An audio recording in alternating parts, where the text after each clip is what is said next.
What if the very first human story wasn't about creation, but about a crushing pressure? The impossible burden of being first Fae. Imagine the dawn of humanity. Adam and Eve holding their firstborn, Cain. This isn't just a baby. He is the first human-born Fae outside Fae of Eden.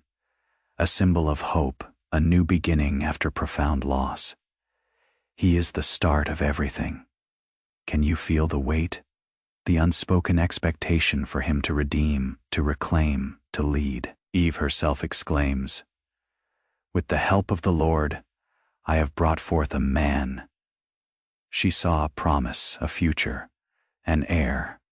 But sometimes, expectation doesn't inspire. It suffocates. Then came Abel younger, unburdened, while Cain toiled the ground, sweat on his brow, wrestling the earth for its yield. Abel tended sheep, guided by a quiet simplicity. Two brothers, two paths, one living under the immense pressure of being the first, the great hope, the other, free from that specific kind of spotlight. Do you ever feel the weight of what is expected of you? The unspoken demands to be perfect, to be the answer, to carry the burden. What happens when those expectations clash with your reality? The silent truth behind the sacrifice. This isn't just a Bible story about burnt offerings. This is about Fae God accepts some worship and rejects others.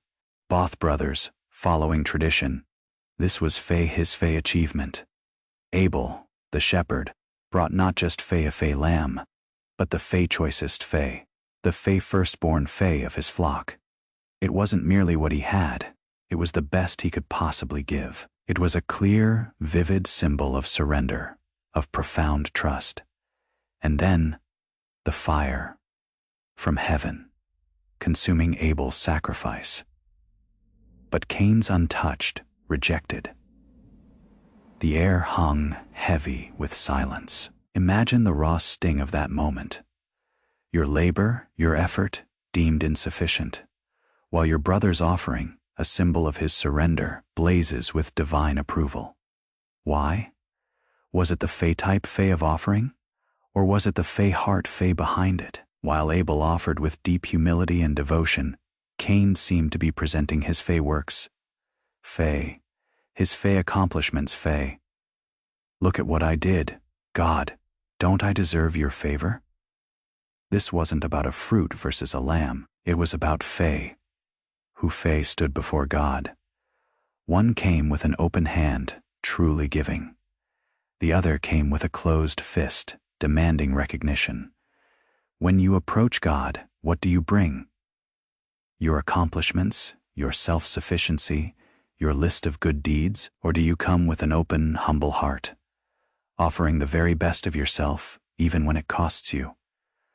What does your worship truly reveal about you? Sin at the door, the beast within. What if God himself describes sin not as a mistake, but as a ravenous Fae beast, Fae crouching at your door, ready to pounce, to devour, to Fae dominate Fae you?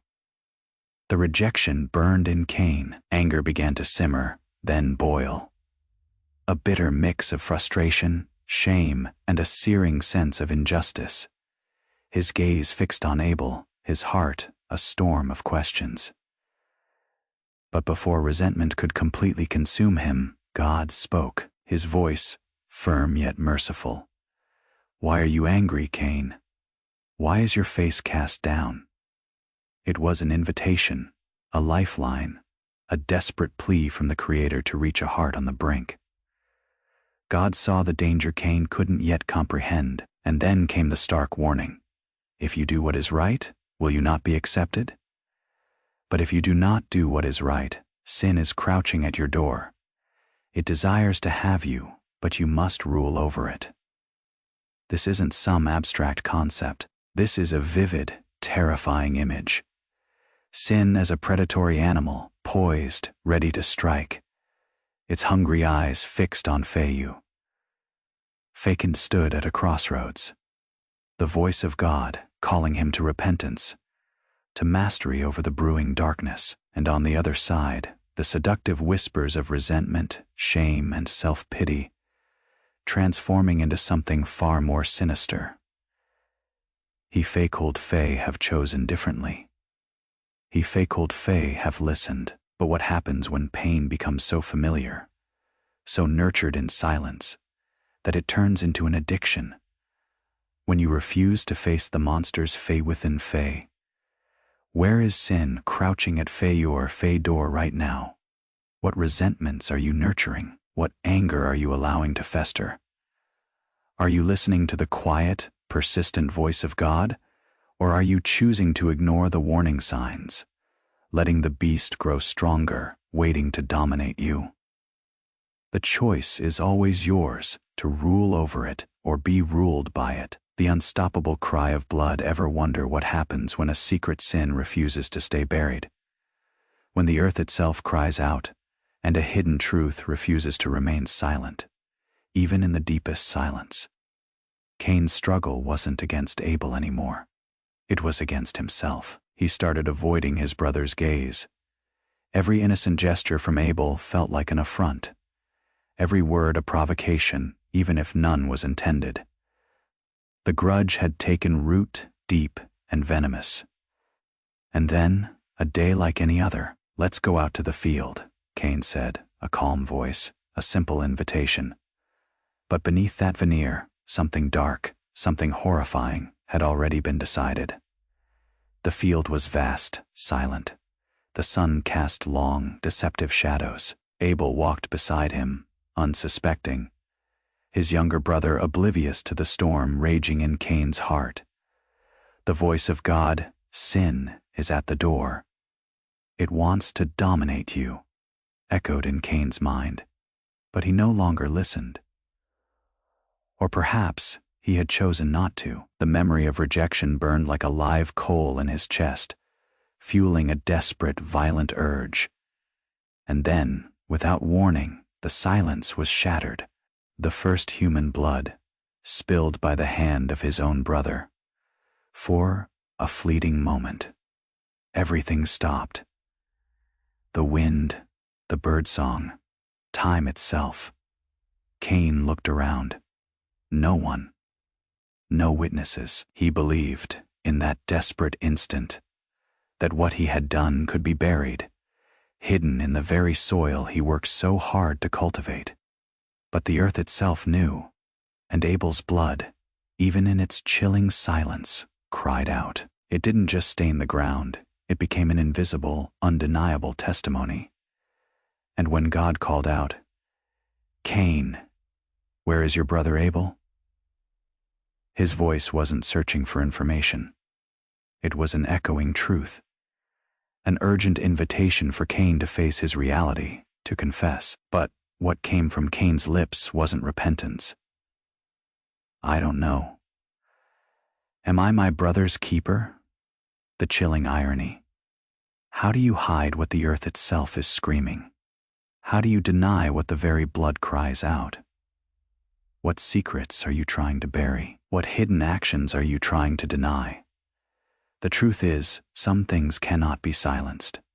Some actions have consequences that echo far beyond the moment.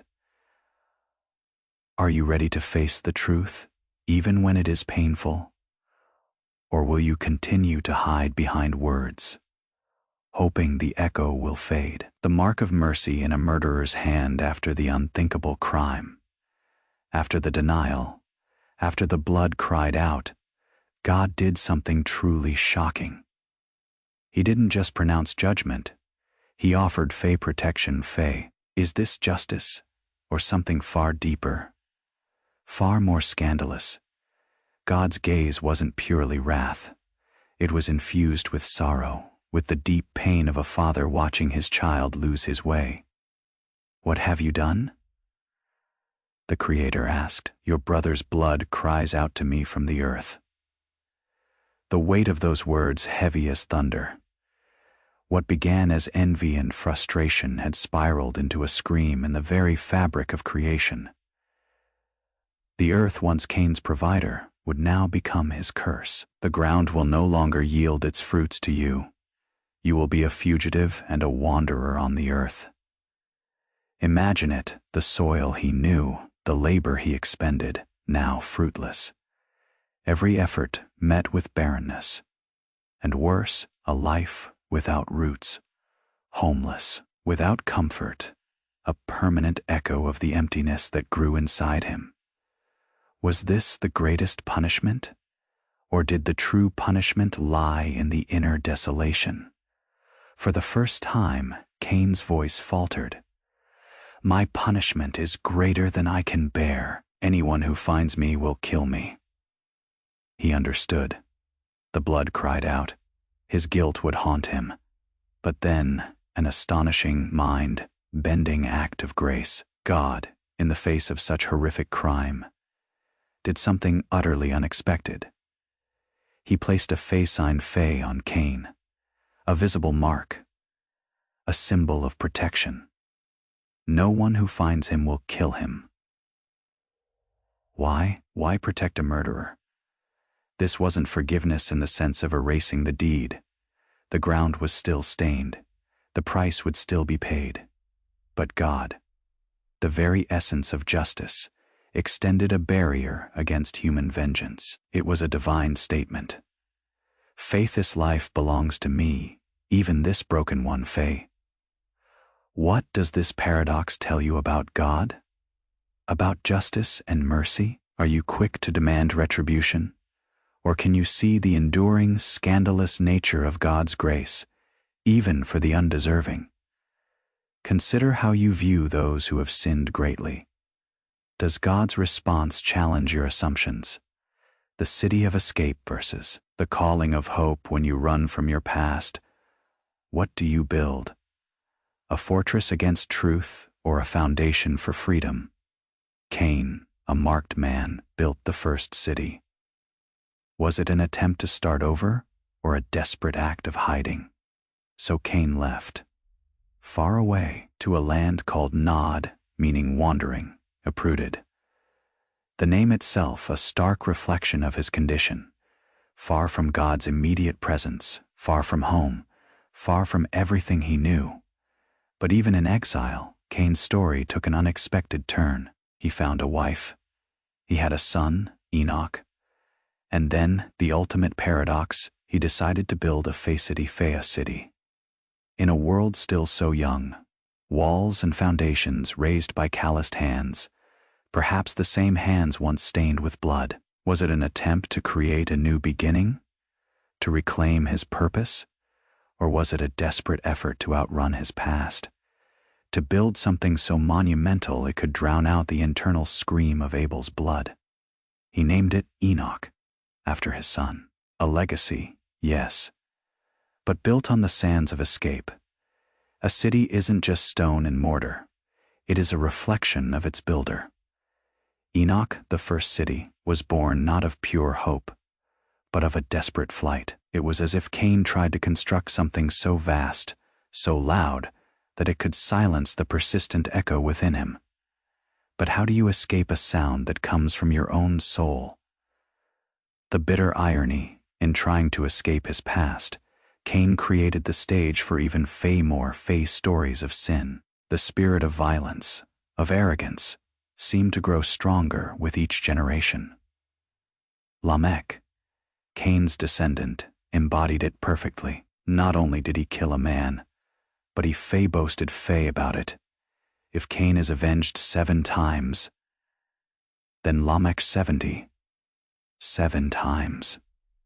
The echo of Abel's blood still resonated, but now distorted, amplified by unchecked pride and violence. What are you building in your own life? Are you building walls around your past, trying to hide or escape consequences? Or are you building foundations of truth, humility, and genuine transformation? Consider, what legacy are Phae choices creating for those who follow you? 2 legacies. One defining choice. Every generation inherits a choice: to build on bitterness or to build on belief, to double down on defiance or to dare to call on the name of the Lord. Which legacy are Fei continuing? In the midst of this spreading darkness, as Cain's lineage plunged deeper into self-reliance and violence, something profoundly different began to emerge. Adam and Eve, still aching from the loss of Abel and the exile of Cain, had another son.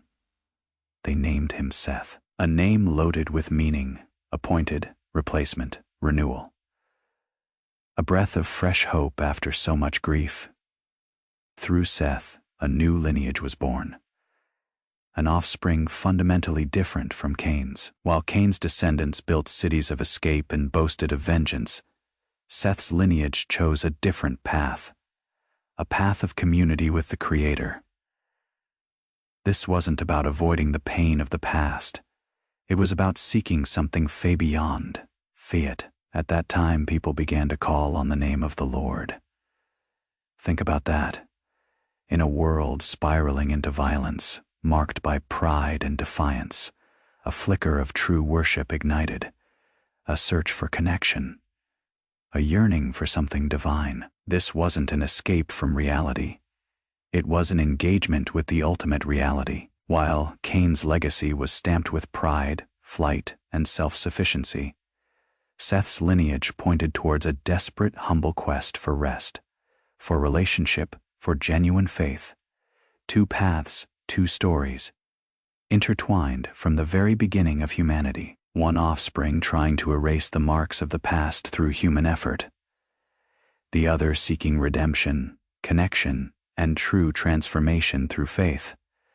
What distinguishes Fei life, your choices, your path? Are you building on self-reliance, like Cain?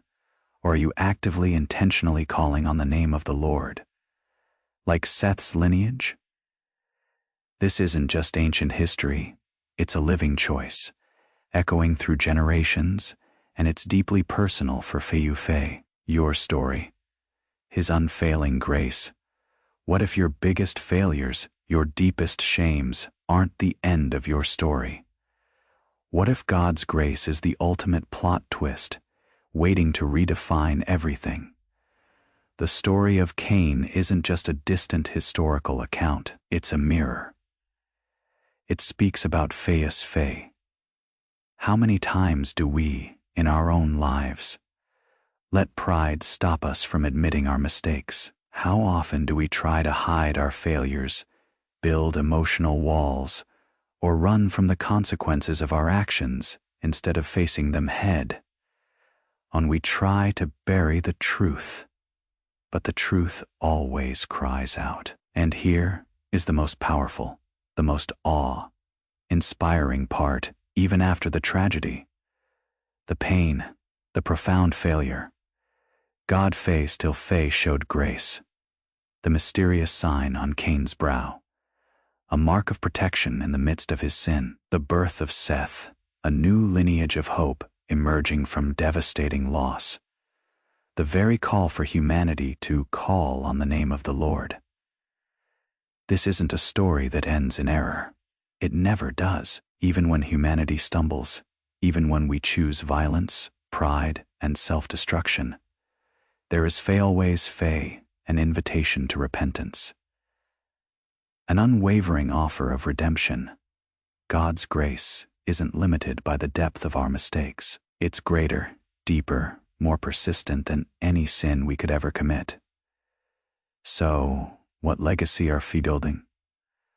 Are you crafting a life marked by running from difficult truths, by building fortresses of self-sufficiency? Or are you pursuing true transformation, humility, and a relentless pursuit of God's presence? The Bible isn't just an ancient book of faraway tales. It's the story of humanity, yes, but profoundly, intimately. It's the story of Fei potential. Your choices echo. They shape your future. They shape your legacy. Embrace the hard truths, lean into the astonishing grace, and truly live. If this story has resonated with you, if it's challenged your perspective, subscribe to this channel. Share this video. Help more people discover these profound truths. Because God's story, His grace and His relentless invitation are waiting for everyone. What will your response be?